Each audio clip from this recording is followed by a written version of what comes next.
Let's start thinking about base 10 before we talk about any other bases. Because you know base 10, you've been working on this since you're about 4 years old. So we look at this number, 543, but we always say 543, even though really the number is 543. So let's look at why we call that 543. So I guess we could start with the 5. It says 5, but I say 500 because it's over here. So even though it says 5, I say 500. So the 4, even though it says 4, I say 40. The 3 is the only one that gets called by its real name, which is just 3.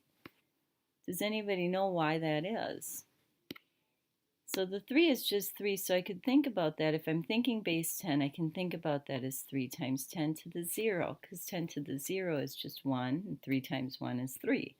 Now at least I threw a base 10 in there, which means the 40 is the next digit up. It can't be 10 to the 0 anymore, so the 40 must be 4 times 10 to the 1.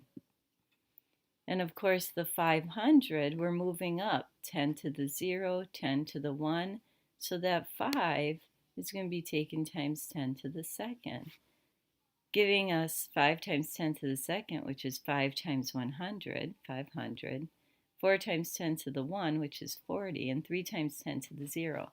And maybe talk to somebody just for a few minutes before you move to the next video. Talk about how maybe you could work with a base 8 or a base 17 or a base 2. Pick your favorite number and try to write it in that base.